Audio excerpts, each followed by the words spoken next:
Sorry about that, guys. We just had a bit of technical difficulties, so we're going to jump back in where we believe we live. And Andy said something that was brilliant. The opposite of addiction is connection. So I don't know where I got to. Kind of lost my train of thought, to be fair. But I think what I was saying was, I've probably been sat here going, I've done this, I've done that, blah blah blah. But the reality of it is, I haven't done all this alone. I've had to put in the legwork and do the hard work, but I haven't done it alone. I've had endless amounts of support from medical support, from Black Country Women's Aid, from family and friends. Primarily my wife at the time. My children, my mum. The list is just endless of support that I've had. NA has played a massive part in getting to where I've got to today, and all the people that have supported me through that. But I'd just like to give a little shout out. Recently, Black Country Women's Aid, but when I started having normal counselling and stuff, I couldn't believe that there wasn't a great deal of help for male survivors, because that's another thing that I'd like to just touch on there. I no longer see myself as a victim of sexual abuse. I'm a survivor. And I couldn't believe that there wasn't a massive amount of help out there for people that was going through what I was going through. And with the help of Black Country Women's Aid, and myself, we all got our heads together, and they created a peer support group, and they piloted it. I was part of that first group, and it was some other guys from around the area who had also been through historic sexual abuse. And we sat there, and there was a structure to it. We went every week. There was a little theme of what we were doing that week, and it was just magical to hear other people say, God, I do that, and I think that, and you suddenly realise that you're not as crazy and as weird as you think you are. You're actually a normal human being going through normal human experiences. So I've always been quite a good advocate, I suppose the word is, for Black Country Women's Aid. Anything I could do to sort of give something back and help them, I was all over it. And recently they've launched a complete new service called ASMARC. And I should know what the acronym is. I believe it is Male Abuse Referral Centre. And it is primarily, it's under the Black Country Women's Aid umbrella, but it is its own service, and it is purely and simply for male survivors of domestic abuse, sexual abuse. There's a lot of organisations that are jumping on board, social services and medical professions that are jumping on board and using this service. So, there are things out there today that people can use to get help.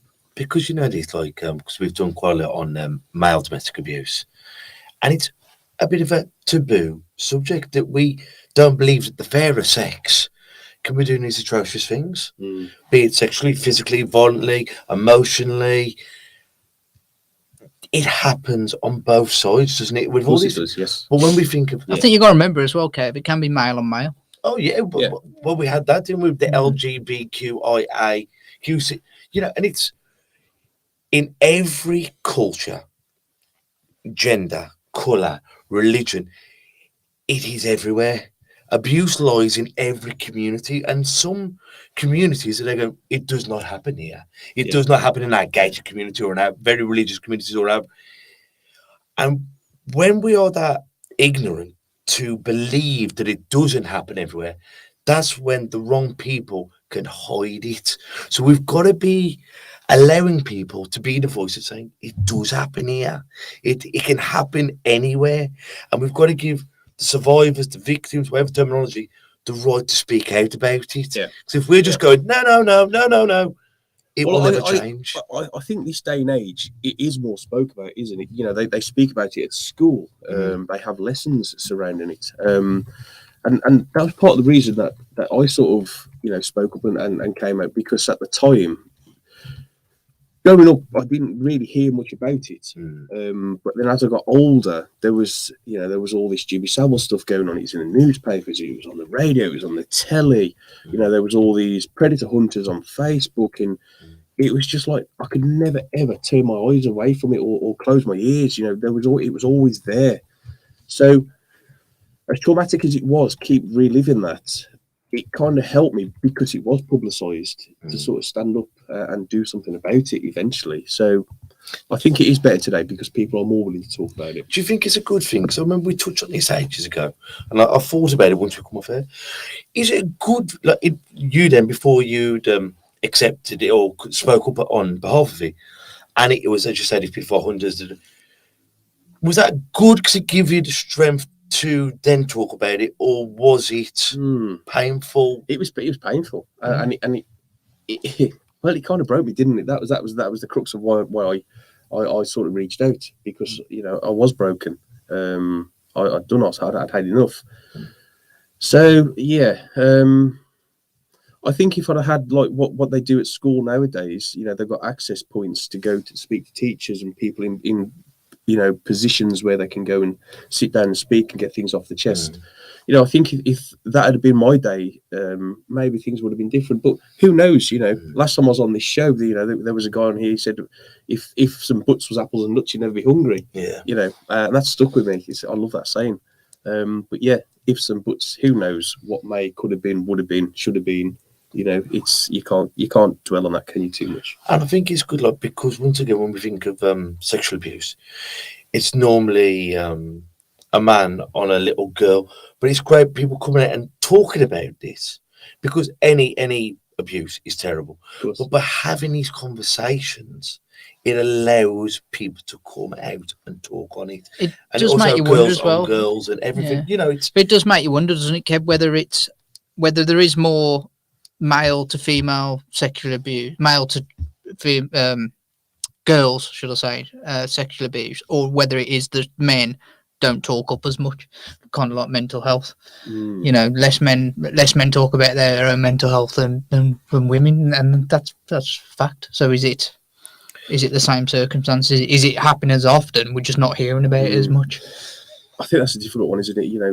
It's all speculation, isn't it? Abuse is abuse, yes. And it's all it's all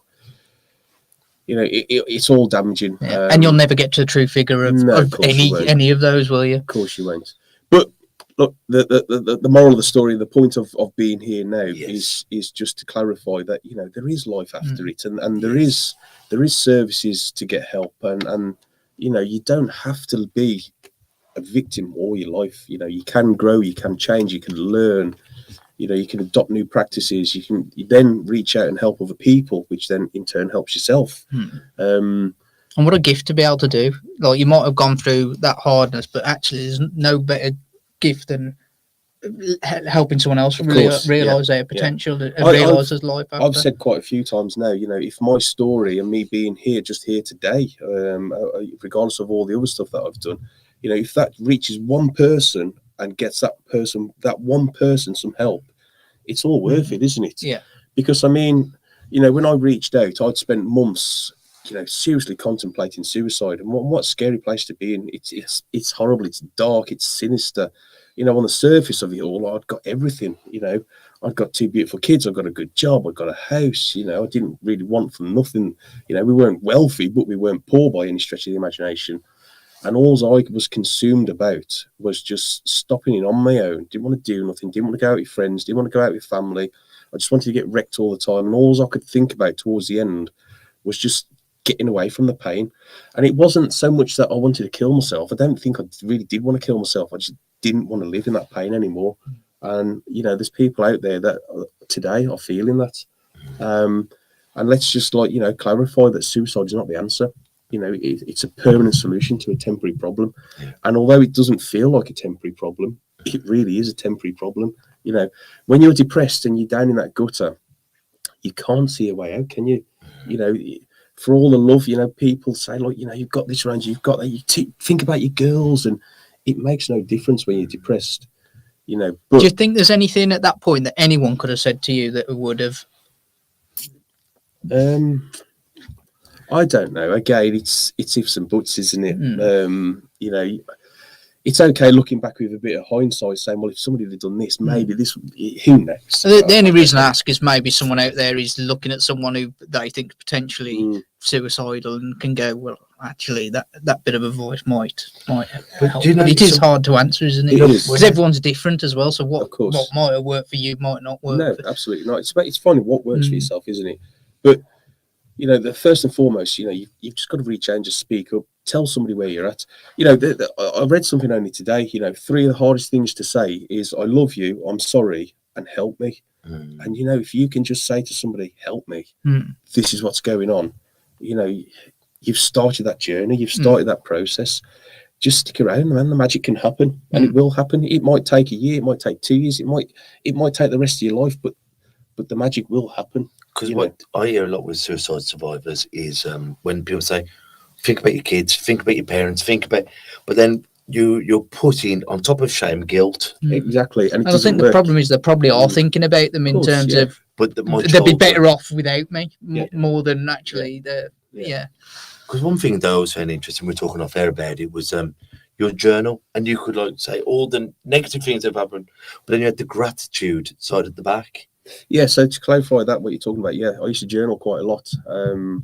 And, you know, good, bad or ugly, whatever I was journaling about on that day, I always tried to finish on a positive note, which is the same as when I went to bed on a night time. I always tried to go to bed on a positive note. It didn't always happen. Of course, it's not going to, is it? But again, the same scenario is when I woke up in the morning, always try and start the day with a positive note, you know, something positive, a positive mantra.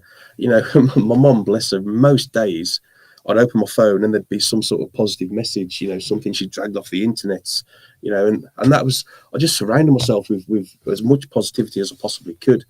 That's what helped me. If we surround ourselves with any kind of energy, it can overcome us, can't it? So if it's aggression, if it's lust, if it's sadness, happiness, positivity, if we surround ourselves with enough, some of it will get through, won't it? Yes, of course it will. And it's the power of attraction, isn't it? You know, whatever you focus your energy on is what you start attracting. You know, if you're always doom and gloom, you attract doom and gloom. If you're always looking for that positive side of things, you start attracting positive things, and positive energy starts coming in. And then the people around you start feeling positive, and then that makes you feel more positive. So it's infectious. And, you know, just get out there and capture it, you know. And some things you were saying downstairs as you walked in, we're having an hour, your old pal, and you were saying like certain things you like to do. Because if you do those little things, the rest of your day falls into plan. Do you know what I mean? Yeah, of course. So it's simple things, isn't it? You know, get up in the morning, make your bed, open your curtains, you know, tidy your front room before you walk out the house. If you can't do those little things, how on earth are you going to do the big things that you're going to be faced with in the day? So I think but it's also celebrating those their accomplishments some days, aren't they? To get out of bed is accomplishments. To make your bed is accomplishments. Absolutely. So in 2018, when I hit my rock bottom, at the time I was struggling to get 2 consecutive weeks, and that was full. You know, my attendance record at work was so poor, and getting out of bed in the morning was just monumental. You know, and then getting dressed and getting to work was such an effort, and I couldn't stay straight to do it. You know, I'd pick the kids up in the night time, get back home, and just the argument that was going on about what they wanted for tea, I couldn't deal with it. I had to go and have a lie down. And you know, this is what happens when you are in the depths of depression. You know, you struggle to cope with anything. But like I say, today is very different, very different. So if there's anyone out there and they've let's go. Well, I'll ask you several questions. If it's you've survived the abuse, but you can't let it go, what advice would you give to that person? First and foremost, I suppose you've got to forgive yourself.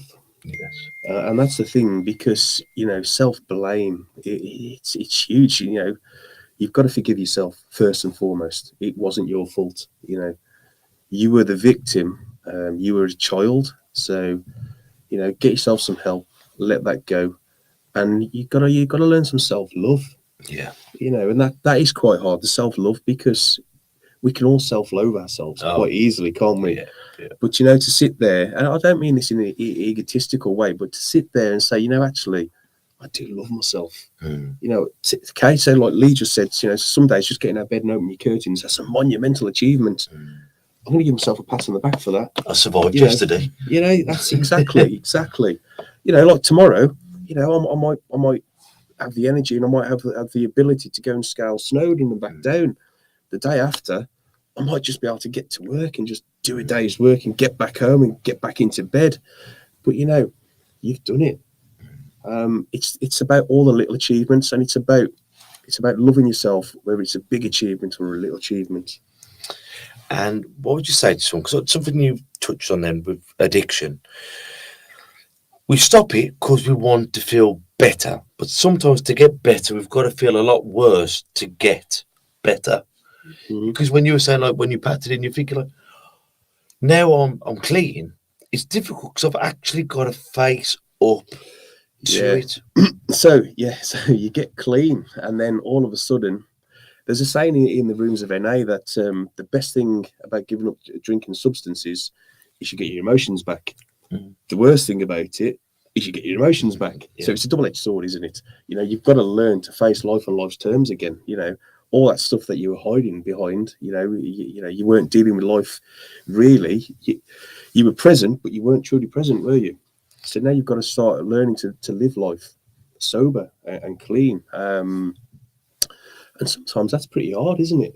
You know, but I wouldn't change it for the world. And what would you say to someone who relapses? You know, someone who relapses, what advice would you give them? Just pick yourself back up, start again, dust yourself down, you know. But sometimes people come into the rooms of NA, like myself, I spent a lifetime relapsing. You know, at least my brother-in-law, so he can probably tell you that, you know, that he might remember times where, you know, me and Charlotte had a massive falling out because she caught me, you know, smoking some weed in the garden at night time and stuff like that. And to her, it was a huge, big deal. But to me, what's the problem? It's a bit of weed. You know, I'm not doing it in front of you and blah, blah, blah, because I didn't see the bigger picture. And I wasn't really present, was I? So, yes, sometimes relapse is a part of somebody's recovery. To me, I walked into NA, having spent a lifetime relapsing, I walked into NA and just realised that I'd got to change something. And the reason I'd got to change something was because I was either going to, A, kill myself, or the drugs and drink would eventually kill me anyway. And I couldn't go on living that life anymore. So something had to change. But yeah, relapse is a part of some people's recovery. And sometimes, you know, people need to relapse time and time again.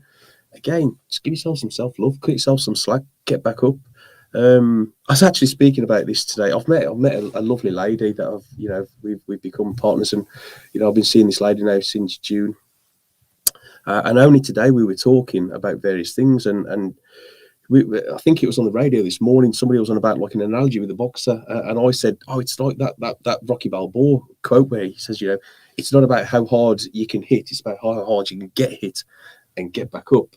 And that's life, isn't it? You know, sometimes you get knocked down, get back up, dust yourself off, just keep going. And I think it's that being kind to yourself, because how many times you've got to relapse until you eventually stop. And I think, like, with this time of year, New Year's resolutions, well, I've got to lose 5 stone, I'm never going to smoke, and then when we fall over and we relapse, it's all right, then I am now a smoker again, I am now on drugs. Instead of going, I fell over, doesn't mean I'm going to stay down. Just because I have stumbled doesn't mean I've got to give up with it. You know. Well, how I look at it, I don't look at it as I've given up drink, I've given up smoking, I've given up drugs. I haven't given them up. I've changed my life for the better, and what I've gained from doing that far outweighs what I've left behind. You know, my marriage came to an end in 2019, and I spent a year living at my mum's house, sort of licking my wounds, recouping myself, getting some money sorted before, you know, then bought a new house. And my mum, you know, she's a drinker. She used to drink quite a lot of stuff. And, you know, for ages, I'd say, well, Mum, why aren't you drinking that gin that I bought you for your birthday? And she'd be like, well, you know, I don't really like drinking in front of you. I don't like rubbing it in your face. And I said, well, Mum, it doesn't really bother me. And the reason being is because, like, how I kind of look at it is, like, for example, if you won the lottery, you wouldn't sit there dwelling on the £5 that you'd spent to get to win the lottery, would you? Well, that's how I look at it. You know, I've left drinking drugs behind, and I've gained this quality of life that I once used to dream about. Every Monday morning, I used to be riding to work, hungover. God, here we am again, Groundhog Day, back to work, another week. And I used to be looking at people's nice houses and cars and looking in the windows and wishing I had something different. But what I was really wishing for was what I'd already got anyway. it's kind of weird, isn't it? Yeah. When you put it like that. But You think that's going to make it better ultimately? Yeah, If I've got yeah. that big house there and a Yeah. million in the bank, I'm going Yeah. to be so much happier. and it's not the case, No. So let's So- start smoking a 10 bag of weed. You're just doing it in a bigger house that you got to Yeah. clean. I generally jump in my car in the morning, and as I'm driving to work, I'm saying thank you. I'm not a religious person, but I'm sort of praying to somebody. I'm grateful for what I've got, and I say thank you every day. Maybe you're just reminding yourself. Well, I think that's what it is. It's positive affirmations, isn't it? So yeah. And there's something else good, but it's ask Mark. If I was going to turn up there, what kind of thing would I expect to get? Well, you've asked me a question I don't really know the answer to. Well, I think it's met with love. Yeah, It's of one course the it is. Of biggest course it things, is. isn't it? If you can, I don't know whether you can drop in. I assume you can drop in personally. You can phone them. You can get on email. Sorry, I'm putting the tip. get So if you want to online. go on there, you'll probably find out more information. Yeah. It's scrolling across the bottom now, and that's Yeah. www.askmark.org.uk for anyone who's listening on the podcast. So yeah, go onto there and you'll find out probably all the information, or contact them. They're really good people, and they will help you. You're certainly going to be met with compassion and love and kindness and support. All the stuff that you need, that is certainly going to be there.